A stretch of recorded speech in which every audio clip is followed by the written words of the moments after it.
Estamos ya listos para empezar a conversar en esta mañana de miércoles 9 de septiembre, recibiendo junto a Mirna Schindler a Andrés Vial, aquí en el estudio. ¿Cómo está Mauricio Mirna? Hola Andrés. ¿Qué tal? Y Andrea Moleto, vía remota. Hola, Ah, pero suena como que están? estuvieras aquí, Andrea. Andrés. ¿Está acá la Andrea? No, no está. Suena como aquí. ¿Qué tal? Exactamente, muy bien. Oye, y como en nuestra presentación dice que para entender y analizar lo que está pasando con la pandemia, que ha cambiado todas las pautas, bueno, hay una novedad ahí que podría permitirnos partir conversando con las incertidumbres que se generan sobre la vacuna a propósito de este traspié que se produce con la vacuna de la Universidad de Oxford y el laboratorio... Se suponía que era la primera, la que estaba más avanzada. AstraZeneca, además la que iba a fabricar o va a fabricar igual, porque ese plan no se ha derrumbado, ¿no es cierto? Argentina con México, Argentina en la fabricación misma de origen y después todo el envasado y distribución a cargo de México, y que sufre este tropezón porque se encontró a un paciente que, según estoy entendiendo, Andrea y Mirna y Andrés, se produjo con un paciente de la fase anterior, 2 de la fase 2, ahora están en fase 3, probándolo ya mucho más masivamente. En Inglaterra fue un caso. En Inglaterra. Entonces, se detecta ahora una consecuencia que parece haber tenido la vacuna en un paciente, y según veo que reportó el New York Times, porque esto no está reconocido oficialmente, porque se produjo una inflamación en el aparato, en la médula espinal de este paciente. Es un tipo de inflamación muy característica que se atribuye a la vacuna, y por eso se paran las pruebas, se suspenden hasta nuevo aviso. Nos dicen muchos expertos que estas suspensiones son de rutina en una prueba de este tipo. Lo que pasa es que ahora estamos los 7.000 millones de habitantes del mundo pendientes de estos desarrollos, pero que cuando siempre se están investigando vacunas, que además son desarrollos mucho más largos, que toman muchos años, no tan pocos meses como ahora, se producen estas situaciones. Bueno, y eso demuestra que el mismo laboratorio y la misma Universidad de Oxford tienen mecanismos de prueba, control, que se activan protocolos, y esto es una buena noticia porque se está probando para que sea segura y no para que sea insegura.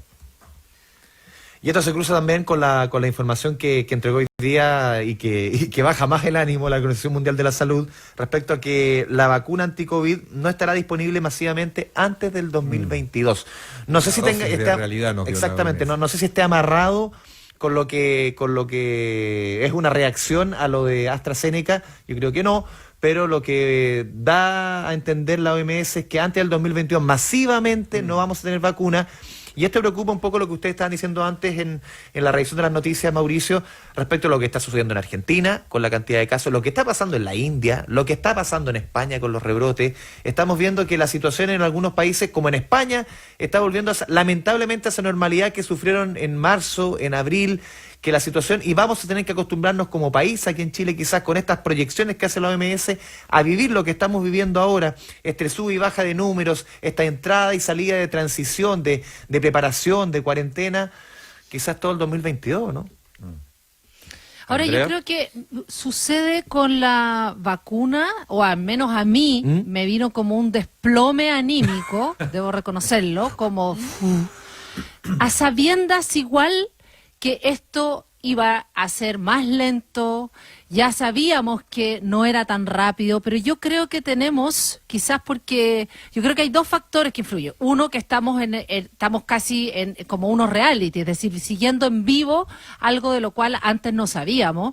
Son procesos, según lo que dijo el ministro británico, normales. No es que sea anormal que se detenga, que pare, digamos, las pruebas y después vuelvan a avanzar. Es un ir y venir el tema de las vacunas. O sea, no está fuera del proceso que desconocíamos, que no sabíamos, y ahora todo lo sabemos en vivo. Tenemos mucha información, sobre todo en general, lo que tú dices, 7.000 millones de personas atentos a eso. Y por otro lado, creo que quizás también nosotros en nuestros tiempos, ya dando esto, tirando el pensamiento hacia otro lugar, que todo se soluciona muy rápido, como con una pastilla, ¿no? Venimos de esa época, pues, también. Sí. Entonces, la época en que uno tiene angustia, la pastillita. Uno tenía una infección y ya, también los antibióticos, entonces todo para. Y hemos ido, el mundo se complejiza, es complejo, pasa también con incluso con nuestro conflicto social. Queremos que todo sea rápido, que venga una solución, que nos resuelva todo. Y la verdad es que parece que el mundo es más complejo de lo que nos gusta. Queremos soluciones mágicas, inmediatas, porque queremos seguir en lo que estábamos, ¿no? Estábamos en una cosa, tenemos que producir, así es el mundo, esta es la manera que son las cosas. ¿Cómo se produce? Así que, todo muy rapidito, así, es muy onomatopéyica mi. Sí. El hámster. Es el sonido, mira, estás describiendo el sonido del progreso, Andrea. Es verdad. Exactamente. El progreso, la ciencia, trae aparejada una ilusión en que la humanidad de alguna manera desaparece o se soluciona todo muy rápido y parece que no es tan así. O hay algo que sigue estando enquistado que tiene que ver con la humanidad y todas estas cosas que nos están pasando y nos cuesta. Mirna.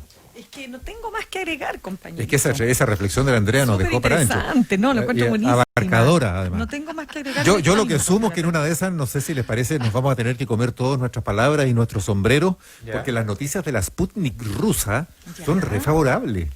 Y resulta que los rusos ya publicaron su informe en la revista The Lancet, la revista científica. Lo lograron traducir. Lo lograron, claro, faltaba esa parte. ¿Qué pasa? Porque no traducen. No traducen, pero lograron hacerlo, se publicó, hay una suerte de validación informativa al menos, porque eso ya lo recoge The Lancet, lo valida la mera publicación.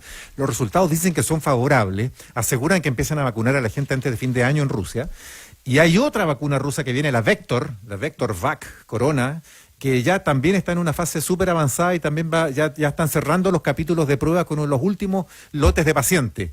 Y empiezan pronto, parece. Entonces, claro, no ha habido noticia en contrario, más allá de las dudas del mundo.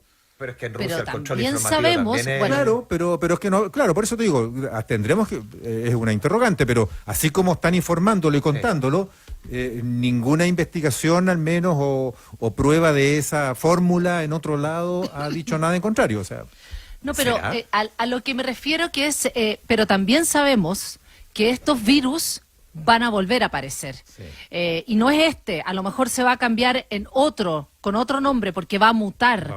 Entonces, también sabemos que hay algo quizás cultural que es más difícil de cambiar que uno ir a la esquina y que te pongan una vacuna, que nos cuesta, que es difícil, que tiene que ver con todas las formas y los hábitos en los cuales estamos viviendo. Y esto es un modo de vida, porque a lo mejor efectivamente esto va a pasar, pero en 2 años más puede ser que venga otra más. El COVID-21. Y eso exacto, y eso es parte de lo que se ha conversado. Es que eso es lo otro que les iba a contar. Hay una información de que los rusos podrían desarrollar una vacuna, no sé si es esta misma Sputnik, pero la idea es que tenga la potencialidad de prevenir el coronavirus y la gripe común.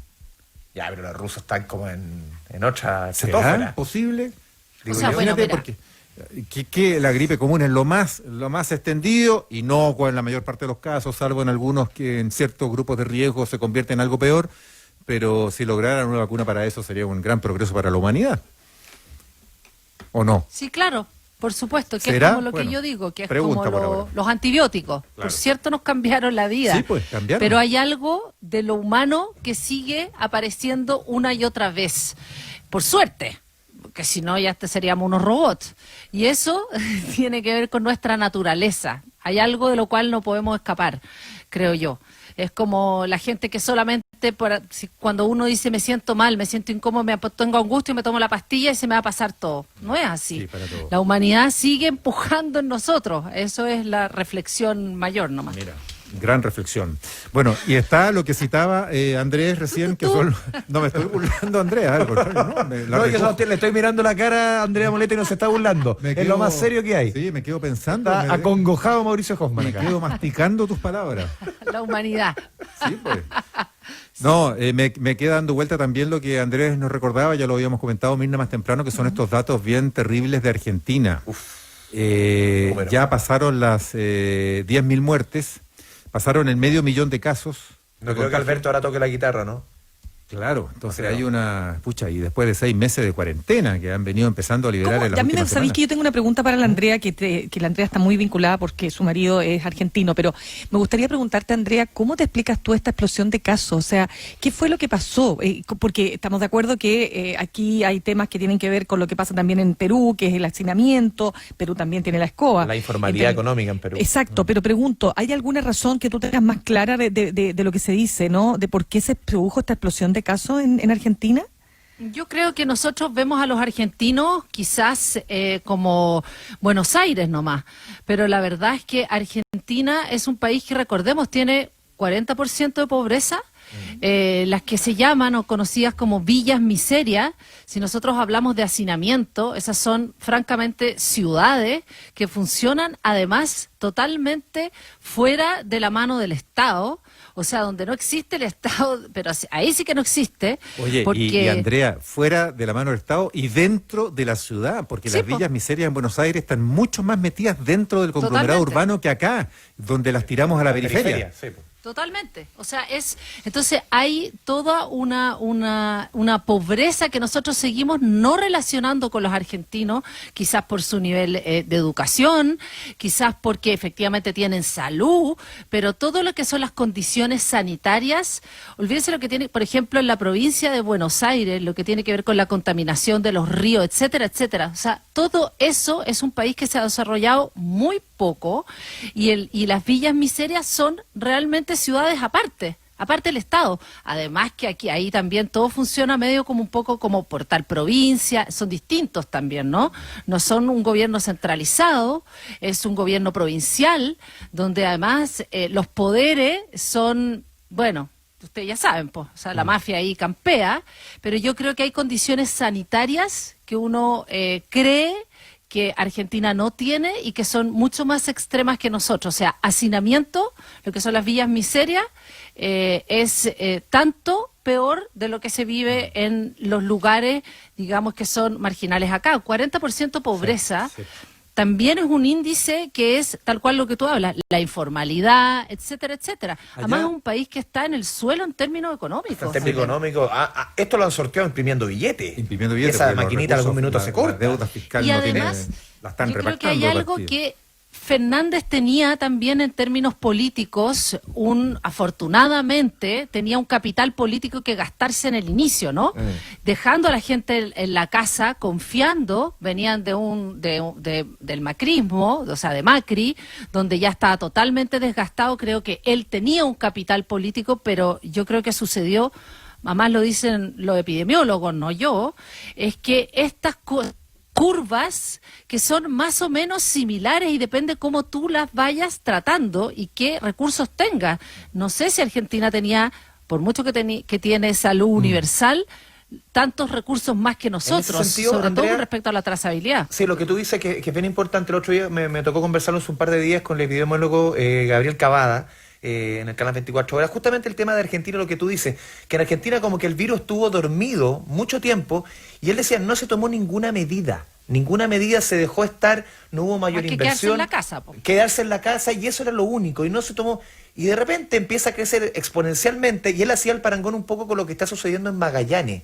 En Magallanes también, que de repente estuvo relativamente controlado y de repente explota esto a 6 meses, a 5 meses, y en el caso de Argentina no se hizo mayor inversión, no hay mayores medidas, y lo que dices tú es un sistema, claro, hay salud gratis, pero una salud súper precaria, entonces Bueno, está bien complicado. A mí me gusta mucho husmear en los medios de afuera y ver los programas también de las televisiones de allá, en fin, y me he encontrado, por ejemplo, que cuando hacen reportajes a los centros de salud, todos públicos, se ven mucho más antiguos y menoscabados que los chilenos. Aquí cuando vino la ola de reportajes en nuestros canales, a qué pasaba en tal o cual hospital, también en las clínicas privadas que aquí son de lujo, pero los hospitales públicos, algunos de ellos muy nuevos, en Chile toda la ola de hospitales nuevos que ha habido, o sea, francamente un panorama allá, unas salas mucho más oscuras, en edificios mucho más deteriorados.